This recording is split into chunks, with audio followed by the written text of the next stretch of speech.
Assalamualaikum warahmatullahi wabarakatuh. Perkenalkan, nama saya Lana Fauzia, NPM 1911060350 dari kelas Biologi E.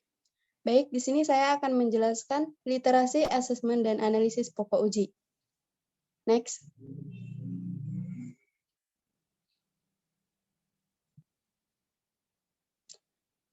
Yang pertama ada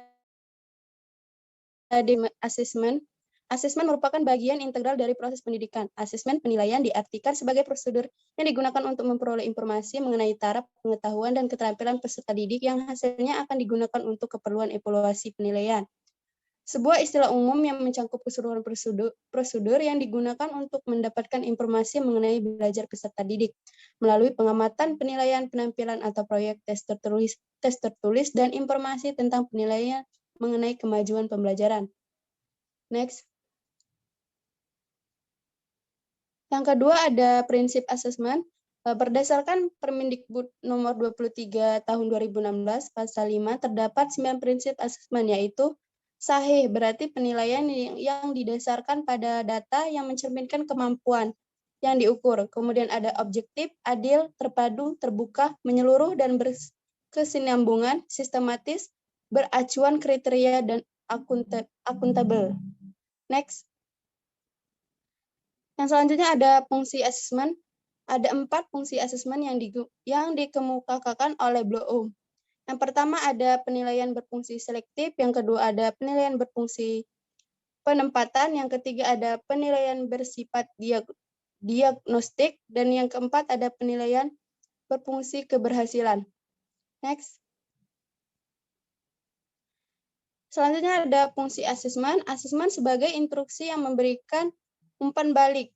Asesmen sebagai penentu apa yang perlu dipelajari selanjutnya. Asesmen digunakan untuk menemukan kesulitan belajar dan miskonsepsi. Asesmen ditunjukkan untuk menentukan berbagai kesulitan siswa selama pembelajaran. Asesmen sebagai penentu program pengembangan selanjutnya. Dan penilaian sebagai program evaluasi akuntabilitas. Yang kemudian ada bentuk asesmen. Terdapat 2 bentuk asesmen, yaitu asesmen formatif. Asesmen formatif digunakan untuk memonitor kemajuan belajar siswa selama pelajaran berlangsung dalam satu segmen. Misalnya 1 unit atau 1 bab. Tujuannya untuk mendapatkan umpan balik bagi siswa atau guru guna perbaikan proses belajar mengajar. Umpan balik bagi siswa berarti siswa dapat mengetahui pembelajaran yang sudah dikuasai dan diperbaiki. Yang kedua ada asesmen sumatif. Asesmen sumatif dilakukan pada akhir sebuah program, seperti kuartal, semester, dan tahunan. Tujuannya ialah untuk mengetahui seberapa jauh siswa dapat menguasai program pendidikan yang diberikan. Fungsi dari penilaian sumatif asesmen yaitu bentuk penilaian yang mengukur outcome belajar siswa yang dilaksanakan setelah proses pembelajaran. Next. Selanjutnya ada pendekatan asesmen. Wardani 2007 mengatakan terdapat 2 pendekatan asesmen, yaitu asesmen formal secara formal, yaitu penelitian merupakan suatu teknik pengumpulan informasi yang dirancang untuk mengidentifikasi dan merekam pengetahuan dan keterampilan peserta didik. Kemudian asesmen bisa dilakukan melalui berbagai tes, kuis, atau jenis asesmen lain yang dilakukan oleh guru, khusus untuk tujuan menilai siswa. Yang kedua ada asesmen informal. Dalam asesmen informal, pengumpulan informasi dilakukan secara spontan, tanpa berencana terhadap penampilan peserta didik yang akan dicermati oleh guru.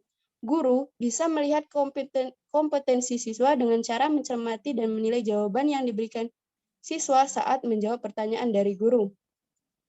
Literasi asesmen. Literasi asesmen merupakan kemampuan dalam memahami prinsip-prinsip dasar asesmen yang berkualitas dan bertindak sesuai tujuan pembelajaran yang dirancang dengan mengupayakan penggunaan yang seimbang berbagai asesmen alternatif. Next. Jadi asesmen dikatakan baik jika memenuhi persyaratannya. Yang pertama ada validitas, kemudian ada reliabilitas, yang ketiga ada objektivitas, yang keempat bentuk tes, yang kelima penilai, dan keenam praktikabilitas, dan yang ketujuh ekonomis. Next. Selanjutnya yaitu ada analisis pokok uji. Pertama, pengertian analisis pokok uji adalah suatu prosedur yang sistematis untuk menyelidiki informasi-informasi khusus terhadap alat evaluasi yang disusun. Tujuannya untuk upaya memperbaiki atau meningkatkan kualitas alat evaluasi, mengidentifikasi soal yang baik dan kurang baik dan jelek, mendiagnostik kemampuan siswa, dan mengevaluasi pelaksanaan pembelajaran untuk menjadi lebih baik. Kemudian aspek analisis pokok ujinya menentukan penyusunan instrumen, menentukan tingkat validitas soal, menentukan tingkat reliabilitas soal, menentukan tingkat kesulitan soal, dan menentukan daya pembedah dan pengecoh. Next.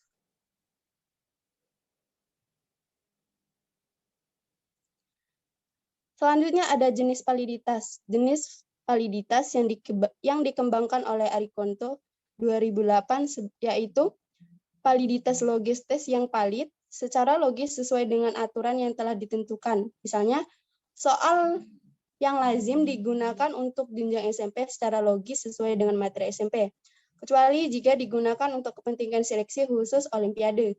Semua alat evaluasi soal harus tersusun validitas logis dan validitas empiris. Tes yang valid secara pengalaman sudah teruji.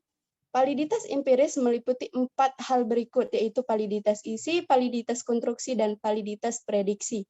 Next.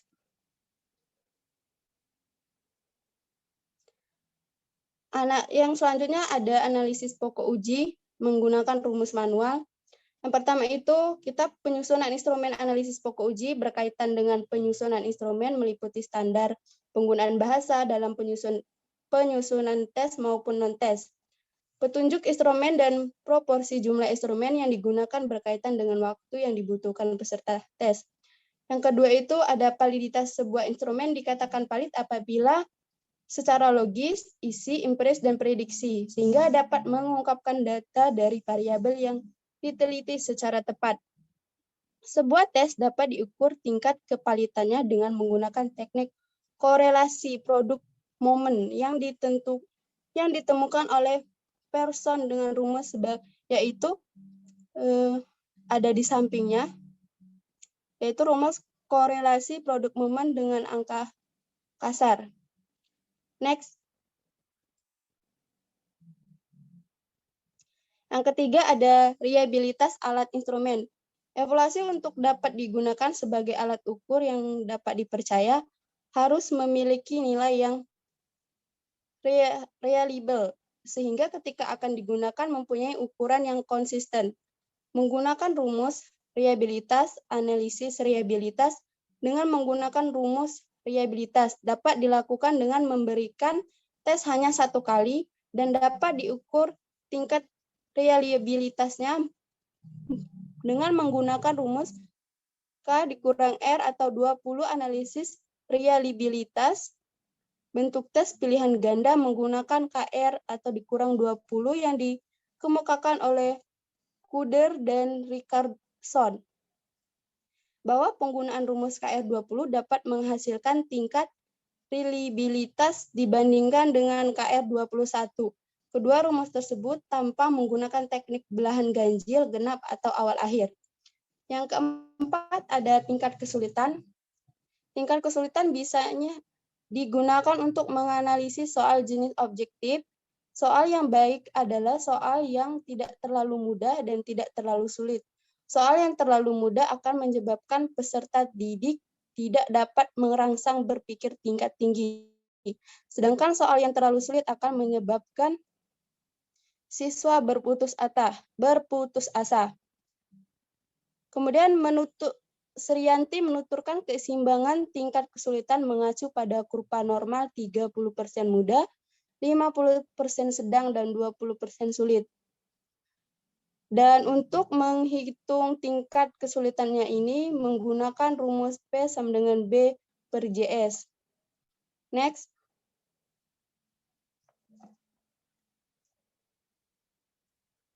Yang kelima ada daya pembeda analisis pokok uji soal objektif. Misalnya multiple choice dapat dilakukan dengan mengukur daya pembeda soal. Rumus yang digunakan yaitu DP sama dengan BA, BB per JA per JP sama dengan PA dikurang PB. 6. Tingkat pengecoh.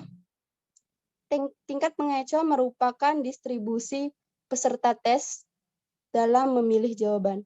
Dengan melihat pada pola jawaban soal dapat diketahui. 1. Taraf kesulitan. 2. Daya pembeda soal. 3. Baik dan tidak pengecohnya. Daya pembeda yang jelek diduga terjadi akibat adanya pengecoh yang tidak berfungsi dengan baik.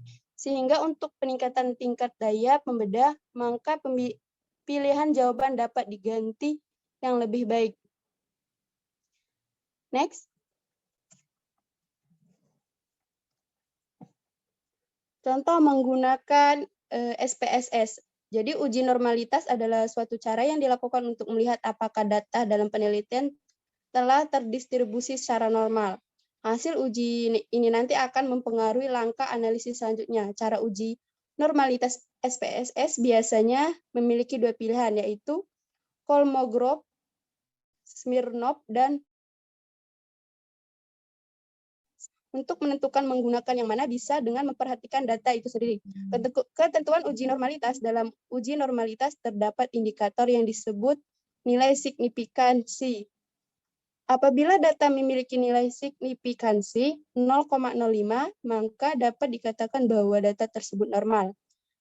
Untuk Kolmogorov, Smirnov, maupun untuk Shapiro-Wilk, perbedaan penggunaan keduanya adalah pada banyaknya sampel yang digunakan. Jika sampelnya kurang dari 50, maka Shapiro-Wilk lebih cocok untuk digunakan dalam uji normalitas. Sementara untuk sampel besar yang lebih dari 50, gunakan Kolmogorov Smirnov agar hasilnya lebih akurat. Selanjutnya,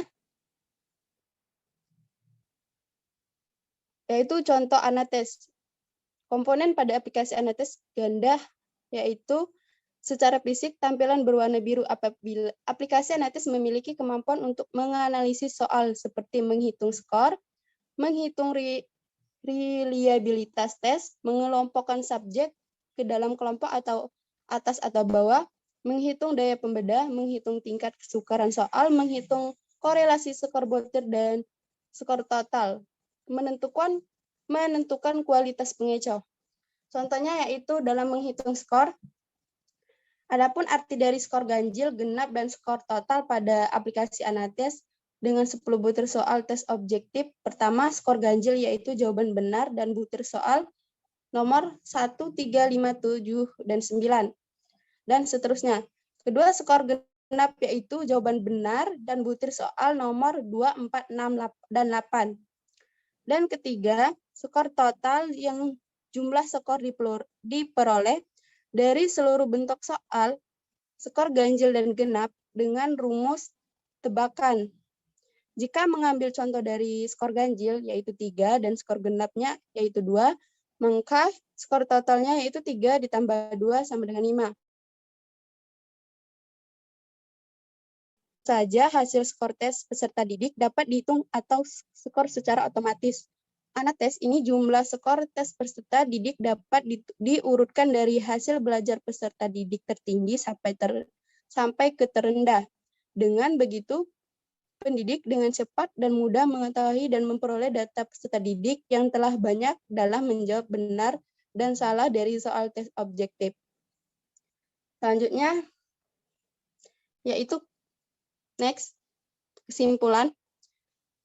Jadi, asesmen merupakan bagian integral dari proses pendidikan. Asesmen atau penilaian diartikan sebagai prosedur yang digunakan untuk memperoleh informasi mengenai taraf, pengetahuan, dan keterampilan peserta didik yang hasilnya akan digunakan untuk keperluan evaluasi penilaian.